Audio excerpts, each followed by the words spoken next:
We're live? Yeah, baby, we're live. All right.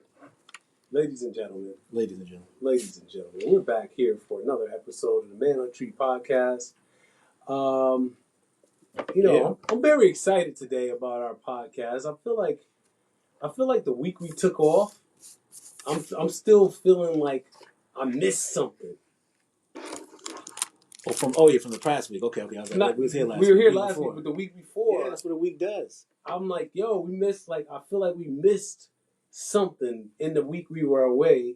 And so I feel like we just got to double down today on today's podcast. For those that don't know. We got some good people here. Oh, we do have some good guests today. Yeah. But let's introduce ourselves first. First of all, my name is Abdul-Rahmaan I. Yes, I am. You gotta turn that down there. Turn the volume down, yes, please. Turn your radio down. We're live here. I'm trying to share with all his friends. For those who are watching, and you can see that I have the cutaway shirt on. You see that cutaway? Super cutaway? I just noticed that. You didn't know that? Yeah, I saw something wrong with your tie. No. That's like new? Please. That's like, you know what that's like? What? Ascot. No. You should start wearing an ascot. I got an ascot. I wear you should start rocking them. You want me to wear ascot everywhere? Instead of like bow ties was the thing. Ascot. Ascots is bad. All right, but yes, I'm Abdul-Rahmaan I, and today for those who don't know, I'm the executive director of My People Clinical Services here in Hartford. I'm the founder of the Dream Support Network, and of course, the creator of the Manhood Tree program, and of course, the Manhood Tree program. And we have our group. And I just want to say, we're going to talk about the group later in the day, but my groups right now are like right now for men. He was in one. Remember, no one showed up. He was. I know. He was a long guy. That's how you met him, I think. I met him a long time ago. That's how I. Okay. We have our fatherhood monologues. We have the Men's Health Initiative. We have of course we have our podcast. And I'm on day 11 of the 156. Oh, 17. Okay. I don't even want to talk about it. All right. I'm still fun. That's how I feel about Demetrius. Yeah. I don't even ask him. Yeah. Adi hates Demetrius. I hope he's not running all the time. Yeah, he's like, Demetrius can't be real. Beast. Can't be real. You can't beat Demetrius. All right, who are you? Oh, my name is Alonzo Beckett, owner of Any Video Entertainment. Any Video. 10 Love Lane, Swift Factory. Come check us out. There you go. Yes, we have two guests today. I'd like to start off by, I'm going to let you introduce yourself. How you doing? I'm Quinten McDougal, owner of Nothing But Web, founder of Nothing But Web Entrepreneur Network, educator by day, entrepreneur CEO by night. I love it. And then on my left-hand side, we got JG Kemp, 5-star realtor extraordinaire. I see you got them glasses on in there. Ow! Okay. Yeah. He used to be somebody else. Yeah, I had to get it to Kemp. You had to get it to Kemp. I had to turn it to JG. All right. I don't know if I want to buy a house from the guy. He got a pool at his house. Yeah, he got something at his house. I'm not the one that's going to sell it to you. You're not going to sell it? No. I'm a listing agent. You did the next level. There you go. All right, that's what we're talking about. Hey. So later on in the show, though, I would like to know the difference between the person that sells the house and the listing agent. Absolutely. I never knew about that. That's a great question. Yeah, that's a good question, right? So we'll come that, but we always start our show off with a meditation minute. Okay. And so we like to let the guests do it. I don't know which one of you guys is feeling meditation right now, but we just like to open it up for you. I mean, Quinten, All right. Listen, you want to take a okay, nice. So I did my research. Oh, I've been watching. He knows it's coming. I know it's episode 14. He's coming. So there's a lot of great people that came before me. Of So I had course. to figure out how to do it differently. So Yes. I saw some people close their eyes. Right. Some people just said something. Uh-huh. Some will start off just like this. Yeah. Two things. 2 30 things. seconds. Yes. The first thing, tell me what's one do-over you'll do today. From today. One do-over. Okay. And one thing you're proud of in the last 24 hours. Okay. We start there. I'm gonna let Zoe start. Go ahead, Zoe. I want to do over? Yeah, one do over. Well, I had a tough day. I would rather not do this day at all. Okay. We had to do the day, so Yeah. that was a do-over. Gotta do the day. Which is impossible. Yep. But got through it. I guess it'll be better than today. Tomorrow will. So. Right. And what was the last one? One thing you're proud of. That I did do. I did do, but I didn't want to do today. Yes, I love it. All right, Jason, what's your one do over for today? I don't think I would do anything over. No? No. You're going to take it? I take it in stride. It is who it made me today and who I will be. Yep. God got me. He always has and he always will. And then the second question. What's one thing that you are proud of in the last 24 hours? Sticking to my schedule 90 to 100% of the day. Yeah. All right, one do-over for today. You know what? If I would have, I would have, I would have charged my car a little bit longer. That's not a good one. Charge my car. I let my butler bring down the toast was cold. I would have charged my car so I didn't have to stop at the charging station. You know, I wasted an hour at the charging station. And then my second one, accomplishment. Something I'm proud of in the last. So I was at a meeting, and at the end of the meeting, somebody was talking about how they were a spoken word artist, and so. I mean, I'm pretty proud that I blazed that young lady, like she should have never said words. I felt pretty proud of myself that I just had a poem in my head and I just got up there and knocked it out, and she kind of wavered on hers. She threw the CD at it like check me on iTunes. Yeah. All right, what about you? All right, so I had to think about this. So as you said, the challenge. I'm on day 22. Oh, you're on the 22? Yes, I'm on day 22. What? You know. Oh, the workout challenge. Yeah. Yeah. So I'm on day 22. So the do-over is I hit the snooze button twice this morning, so I didn't get the workout in that I wanted to get in. Okay. I'll be able to pull it off a little bit. You gonna do it later? Yeah, I might have to do. Now you put me on the spot. I gotta do it later now. And then the one accomplishment, I want to say that this is a full circle moment. Okay. With the invite from you two, I wouldn't have started my business without you two. What? Yeah. Tell us more. No, we can get into it later. Oh, you know, you wait? We can get into it later. I wouldn't have started without you. Okay. I like you know that. We're gonna keep it real tonight. Well, you know what? We're gonna start off. I'm gonna go to you though with these 5 P's. You came in talking about the 5 P's today. It's part of the conversation though. Okay. Yeah. Let's open it up. I watched some things. My man, all right. People know how I eat. However, I don't eat. Well, normal people eat. So someone I follow, his name is Yaki. Yeah. Right. And we were talking about fatherhood and man. He was talking about it, and he had said it's five P's that makes you a man. So they're saying. So I figured I'd bring it up and see if everybody agreed with him. Okay. Yeah. All right. The 5 P's were produce. He's saying if you had to be a man, you have to be able to produce something. Produce something. Okay. You got to be able to produce. Yeah. All right. And once you produce that, you got to be able to provide for them as well. Like provide like house and home, like to eat, shelter, all those. Then you have to protect. Yeah. Right? You got to be able to protect in some sort of way. Then you have to be proactive in like your future together, like in your family's future. Okay. And the last one was you got to be able to procreate because we're talking about a family, so you got to be able to procreate. So those are the 5 P's he thought that makes a man. Is there anything of those P's you'd like to elaborate on? I don't think, if I could repeat them, that you think maybe yes or you agree with or maybe not? Or yeah. I like all the 5 P's. Mm-hmm. I think that when you said produce, I feel like you don't have to produce necessarily a child. You can procreate the child, but you could produce something like I feel like producing something that's gonna have a positive impact on our community. That's when I think about producing something, right? If I'm gonna produce something, like I'm gonna do something positive. Right. And so I think that if all men took these things into account, it would have a totally different community that we would have. And so I think that this is something that it's a good conversation to be able to have with men right out the gate. Providing for your children, providing for yourself.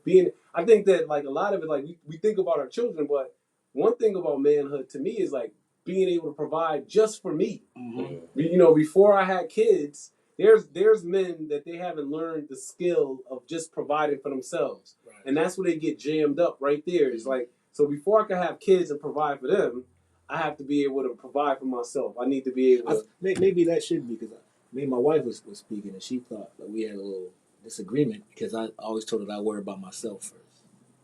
And she was like, "What do you mean? You guys like I worry about you." She's like, "I worry about you guys all the time." I said, "No, I do worry about you, right? But I worry about myself. I have to do certain things so I'm like available to you in all ways you need me. Because if I worry about you, forget my health, or forget this. That's Right. not, you know what I mean? Yeah. But I'm not going to be a benefit to you. So we had like a discussion, but she's kind of right. Yeah. But I'm also kind of right, just the way you would look at it. Well, and you guys can jump in on this. yeah. This is Listen. to me. It's like I'm learning. in the manhood tree curriculum, we have a whole session when we talk about relationships. The first type of relationship is a relationship with self. Mm. Because if we don't have our relationship with self right, how am I going to be available to be able to be a provider or do anything for anybody else? So I think you're on to something. I feel like you should be thinking about yourself. I think you're spot But on. it's hard to say that to people. Because then they say, first thing they My tell you wife, is that if my wife's still here, I'm going to let her know. No. I think she knows. Right, but you have to. You do. You do some, but you don't tell people out loud because then you're ego. No, but see, you whatever. definitely got to tell people out loud because everyone's flown on the plane. They say put the ear back, put it on You're first. wearing buttons, You do that first. That's second nature. Yes. Right. That's second nature. Something goes, you got to look around as being a man, like you said. You got to just take a look around and assess the situation because you got to figure out where you fall in the situation and then how others were affected or impacted by your decision that you made. Mm-hmm. So I would just add an additional P. I would put pause in there. And I would put pause because a lot of men don't think about, just stop and think about the situation because you go into different scenarios or different situations that you may get into. A lot of people just react without thinking. Right. So I would add a 6P just to pause, just to think because sometimes my next move, in any situation. Yeah. No, I think you're hitting the nail on the head. So which one resonates with you?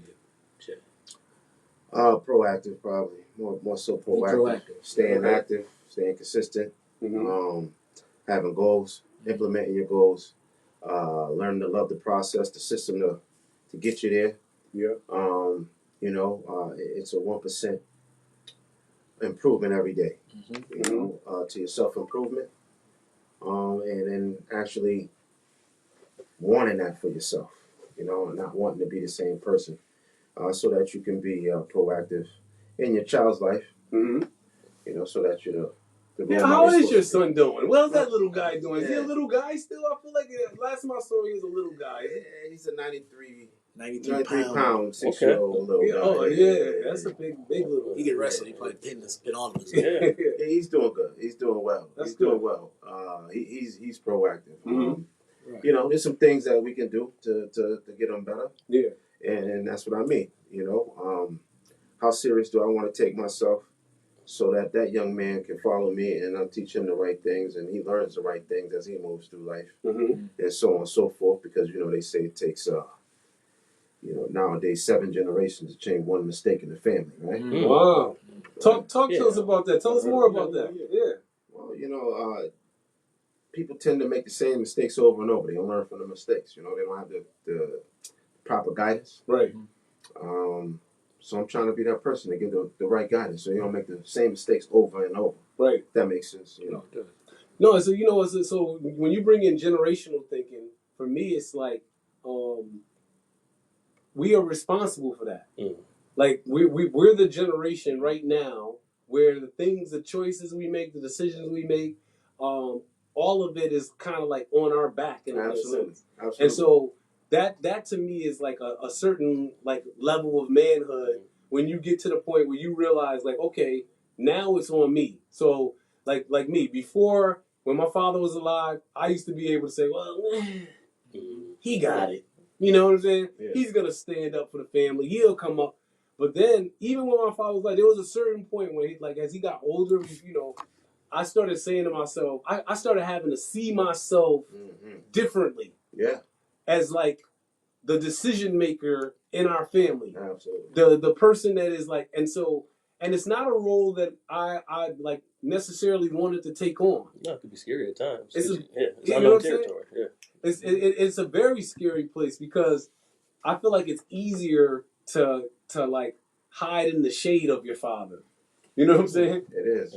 But and I can only speak for myself, but like when you start to see your parents age, which never really thought about, and they're getting to a point where they might have a hard time taking care of themselves, and then you got babies to raise, right? What do? It's time for you to step up, be a man. Yeah. As they say, and do the right thing. I mean, it's just keeping it simple. It's just doing the right things. And that's where it's, as Zoe was saying, you got to think about yourself. You got to make yourself, that you're healthy, that you're keeping up to par with your education, your positivity, your mindset. All mindset. Your focus, and your belief in God, man, because, everything is possible with God. Keep your faith, keep it strong, and, stay close to your goals. Well, I feel like we don't talk enough about this kind of like the transition, like you were just talking, that space that you can be in, where you're like a father of your own kids, and you still have to look out for your parents in a way too. You know what I'm saying? And so like a lot of times, the next generation, right? So like I told you guys last week I'm an OG. OG. I heard. I'm OG now. But like when you're like younger, you don't ever think about it. So it's like all of a sudden you're in that place. And it's like it kind of like gets dropped on you. And so I think one of the things that's important for like, even with our podcast is for people to recognize that there is a point in your life as a man where it's like you go from being like a young man to being full-fledged man with the responsibilities of all the things that like of the whole family. Like so the Muhammad family, no knock to my brothers or anything like that, but I feel like I am responsible for the Muhammad family.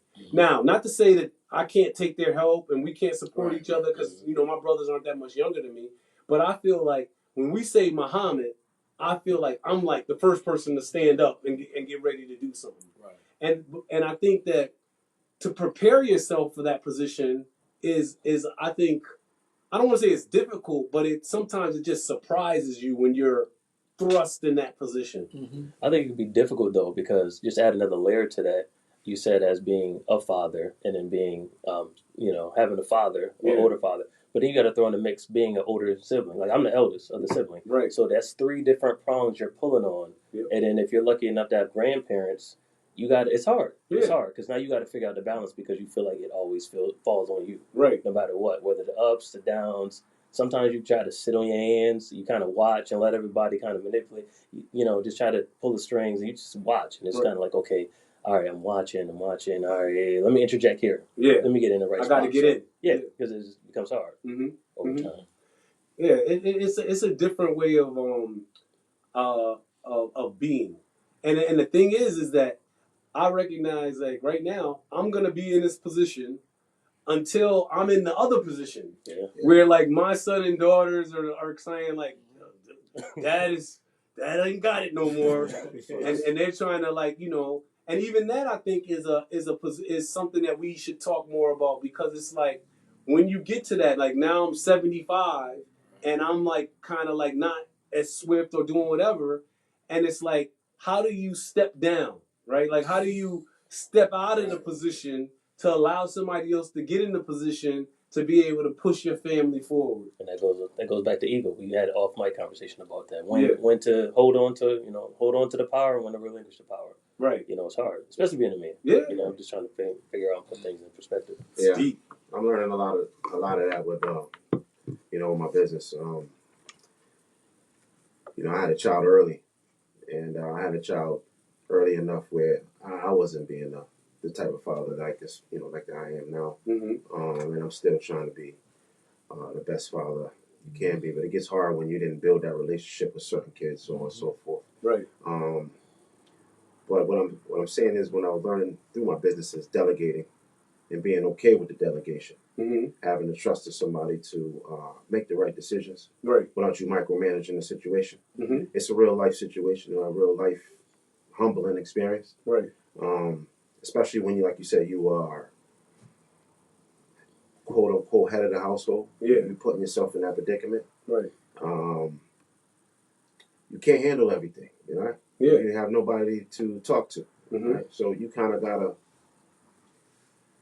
have faith in the people in your circle. And believe. No, so we were talking similar. We were kind of having the same conversation before you came in about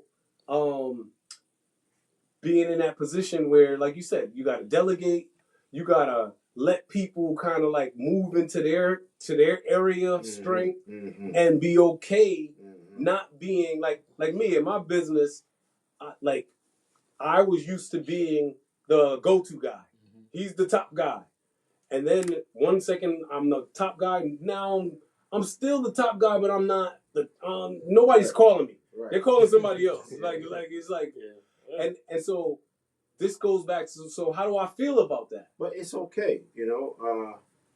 For me, in that instance, it's okay because it allows you to spend more time on your self-improvement. Right. You know, becoming a better person, a more productive person in society, which, you know, I care more so now than ever being a better part of my community. Mm-hmm. You know what I mean? It's like, well, why are we here? What's the purpose? You know? Right. It's never a selfish intention. Mm-hmm. You know, you never really get anywhere being selfish.